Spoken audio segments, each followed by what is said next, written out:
आपली चिंता क्षणाक्षणाला आहे सद्गुरु जनार्दनाला।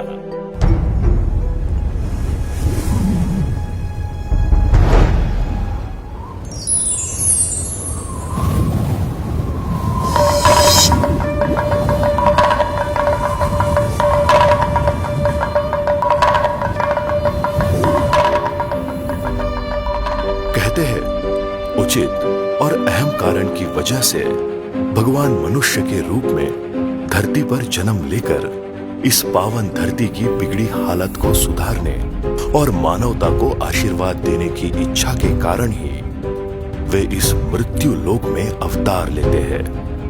यदा यदा हि धर्मस्य ग्लानिर्भवति भारत अभ्युत्थानम धर्मस्य तदात्मानम सुजाम्यहम्। भारत संतों की भूमि, संत ज्ञानेश्वर, संत एकनाथ, संत तुकाराम, संत निवृत्तिनाथ, संत नामदेव, संत नरहरि महाराज, संत सावतामाली, ऐसे अनेक महान संतों ने यहाँ जन्म लेकर लोगों का जीवन अपने कार्य से मंगलमय बनाया। निजाम, मुगल और अंग्रेजों के आक्रमण के कारण हिंदुस्तान में अनेक धर्मों का अस्तित्व बढ़ रहा था। जगह जगह पर हिंदू देव देवताओं के मंदिरों को उद्ध्वस्त कर दिया जा रहा था। साल 1914 एक तरफ आजादी की लड़ाई और दूसरी ओर धर्म की लड़ाई। धर्म का मानो अस्तित्व मिट रहा था। सब तरफ लोग परेशान थे, मानो किसी धर्म के मसीहा की तलाश में उनकी आंखें लगी थी। फिर एक साक्षात्कार हुआ। कन्नड़ तालुका गांव टापरगांव, 24 सितंबर 1914। माता म्हालसाई और पिता अप्पा साहब उगले, इनके घर इस महान विभूति ने जन्म लेकर हिंदुस्तान में हिंदू धर्म को पुनर्जीवित किया। उस महान शिवात्मा का मानवावतार नाम था निष्काम कर्मयोगी श्री संत जनार्दन स्वामी। जब बसंत आता है तो प्रकृति मुस्कुराती है, और जब संत आता है तब संस्कृति मुस्कुराती है। जनार्दन स्वामी अपने दोस्तों के साथ शिवना नदी के तट पर जाकर रेत के छोटे छोटे शिवलिंग बनाकर उसकी पूजा करते। छोटी सी उम्र में ही वो शिव भक्ति में लीन हो चुके थे। बचपन से ही धर्म की ओर लगाव तो था, उसके साथ साथ सुबह सुबह गांव की प्रदक्षिणा और अकरा मारुति हनुमान जी को जलार्पण करने का रोजाना नियम ही बन गया था।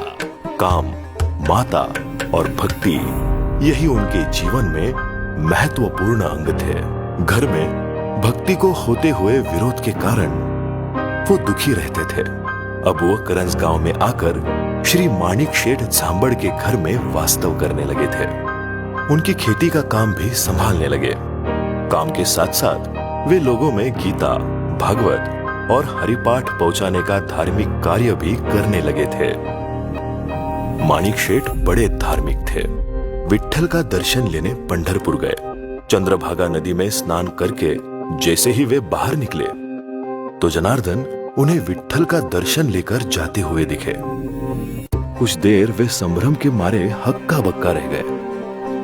मन में ढेर सारे सवाल पैदा हो रहे थे। घर आते ही उन्होंने अपनी पत्नी को जनार्दन के बारे में पूछा तो उन्होंने कहा, परसों के दिन खेती में से पूरा मूंग अपने घर में लाकर रखा और कल खेती में हल चलाया। उनका जवाब सुनते ही माणिक शेठ हक्का बक्का रह गए। वो समझ गए जनार्दन कोई साधारण इंसान नहीं बल्कि असामान्य योगी पुरुष है। माणिक शेठ पहले वो इंसान थे जिन्होंने जनार्दन को पहली बार बाबा जी कहकर पुकारा। एक दिन बाबा जी कुएं में स्नान करने लगे। उसी वक्त तेज बारिश शुरू हुई, पर बाबा जी स्नान जप में लीन थे। 100 माला जप करने के बाद बाबा जी ने जैसे ही अपना पैर उठाना चाहा तो देखा उनका एक पैर पूरी तरह क्षतिग्रस्त हुआ था। फिर भी उनका भक्ति का नित्य क्रम शुरू रहा।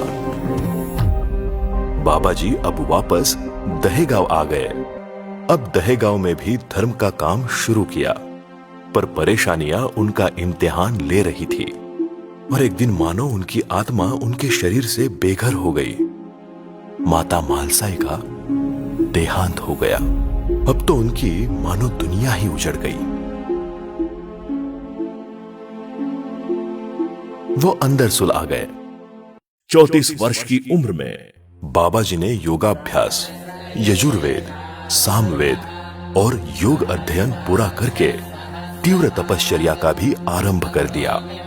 एक पैर कमजोर होने के बावजूद बाबा जी रोजाना 18-18 घंटे सिर्फ एक लौंग और एक वाटी दूध पर तप साधना करते रहे। और एक दिन साक्षात्कार हुआ। नागेश्वर मंदिर में आकाशवाणी हुई, बालक, तुम्हारी तपस्या सफल हुई, अब तुम्हें गुरु बनाना होगा। नागा बाबा, उम्र में कम लेकिन बड़े तेजस्वी, बाबा जी ने उन्हीं को अपना गुरु बनाकर उनसे दीक्षा लेकर जीवन का दूसरा अध्याय शुरू किया। पिनाकेश्वर मंदिर जीर्णोद्धार, ऊंचे पहाड़ पर बसा पुराना शिव मंदिर। वक्त के चले उस मंदिर की बुरी दशा हो चुकी थी। बहुत सारे भक्तगण श्रमदान करने वहां आने लगे। अब धर्म की गंगा जाते गांव में बहने लगी थी। तो बाबा जी के मन में एक ख्याल बार बार आता रहा कि यही पिनाकेश्वर मंदिर से भक्तों के लिए अनुष्ठान की परंपरा शुरू करना। अनुष्ठान एक ऐसी विद्या जो जीवन को कल्याणकारी बनाती है, साथ में भगवान की प्राप्ति का रास्ता भी मिलता है। शरीर, मन और बुद्धि के साथ साथ आत्मा की भी शुद्धि हो जाती है।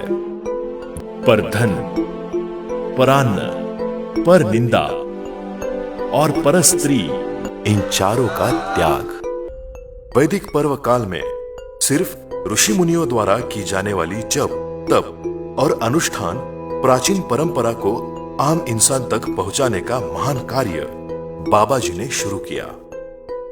सुबह 4 बजे उठकर ठंडे पानी से नहाकर अनुष्ठान की शुरुआत होती है। 5 बजे नित्य विधि, आरती और गुरु के द्वारा मिलने वाले गुरु मंत्र का जाप शुरू होता है। 7 दिन चलने वाले इस अनुष्ठान में 1.25 लाख जप पूरा होने से एक अनुष्ठान संपन्न होता है। ऐसी धार्मिक मान्यता है। सुबह 4 बजे से रात 10 बजे तक चलने वाले अनुष्ठान से आज लाखों भक्त सुखकर और मंगलमय जीवन व्यतीत कर रहे हैं। लोग अपना दुख लेकर बाबा जी के पास आने लगे। बाबा जी उन्हें भस्म देकर उनकी समस्या का निवारण करते थे। अंदरसुल में की गई तीव्र उपासना, वेद अध्ययन का फल स्वरूप सामने आया और बाबा जी ने नित्य नियम विधि का आविष्कार किया। बाबा जी हमेशा कहते थे, जो घेईल माझी विधि त्याची जाईल आधी व्याधी।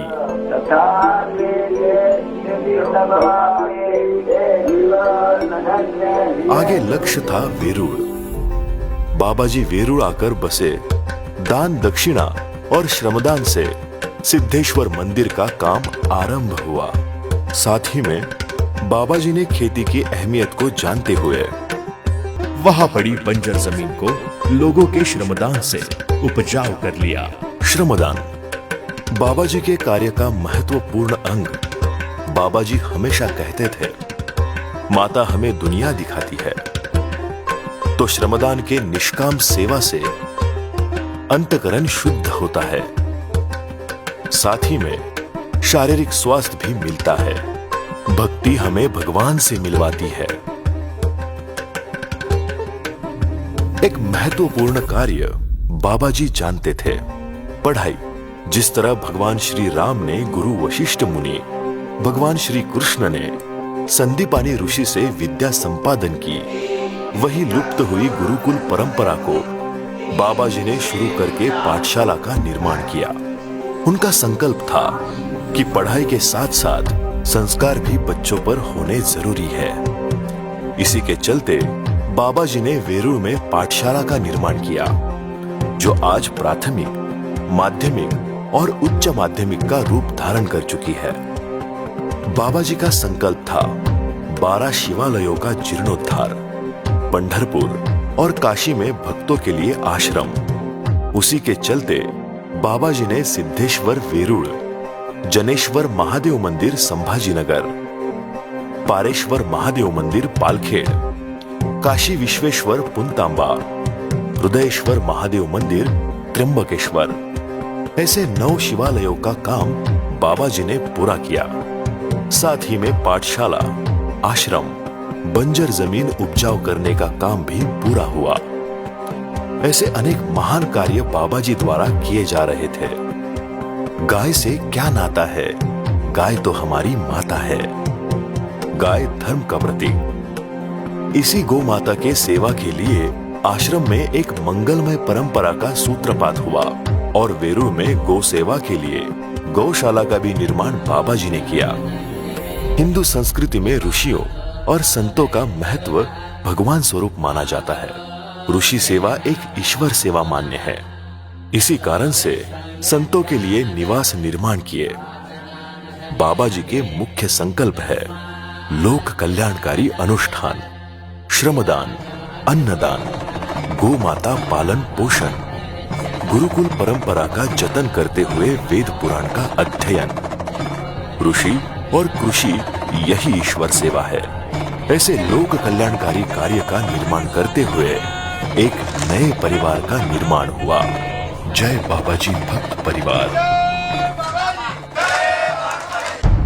धर्म करा त्याने देवही येईल खरा। धर्म पांडवांनी केला, देव अंगी राबविला। धर्माविना नाही गती, धर्म जीवाचा सोबती। धर्म का कार्य निरंतर करते करते करोड़ों लोगों को शिव भक्ति का मार्ग देकर अपनी दैवी शक्ति से उनके दुखों को मिटाकर नासिक के आश्रम में 10 दिसंबर 1989 को गीता जयंती ब्रह्म मुहूर्त पर भगवान शिव के प्रिय प्रदोष काल में बाबा जी ब्रह्मलीन हो गए।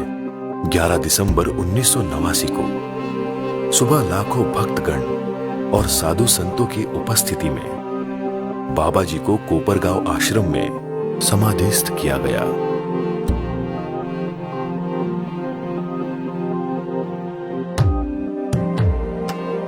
सोलह दिन संपन्न हुए।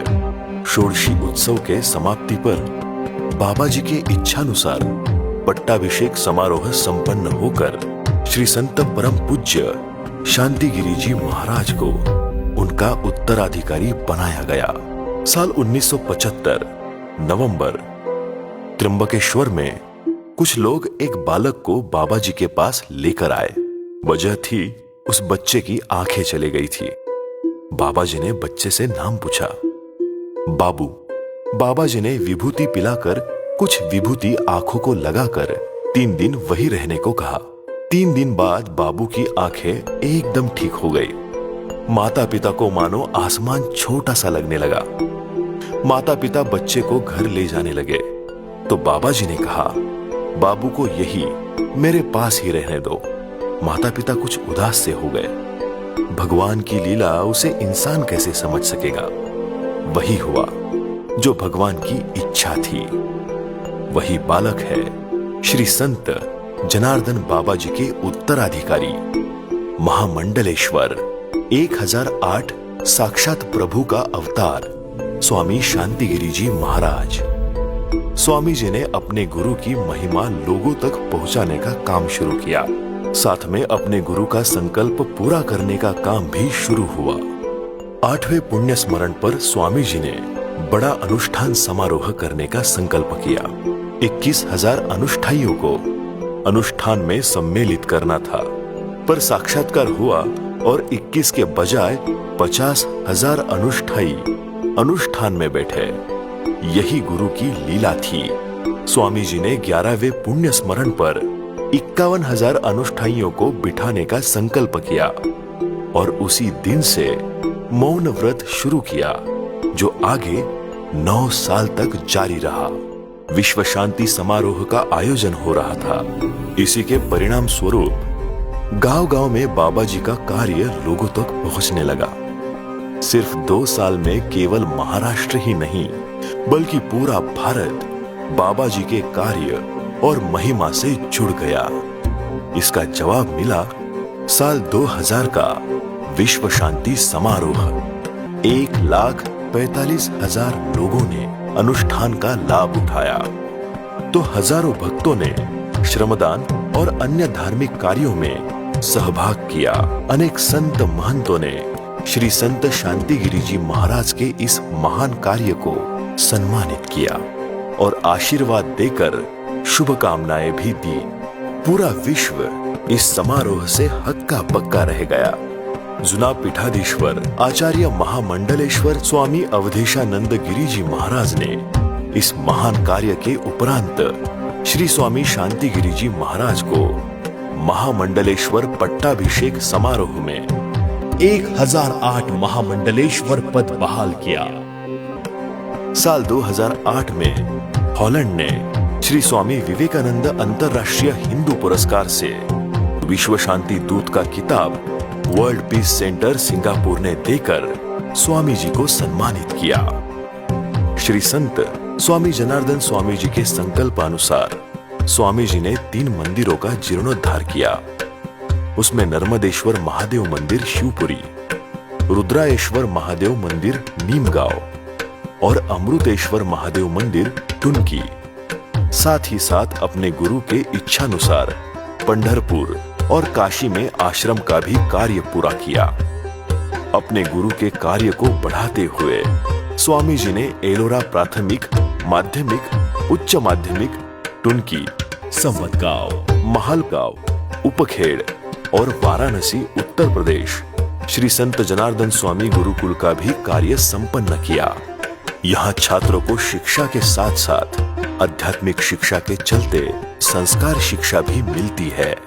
उम्र के 17 साल से शुरू किया हुआ सिर्फ फलाहार का व्रत पिछले 45 साल से निरंतर चल रहा है।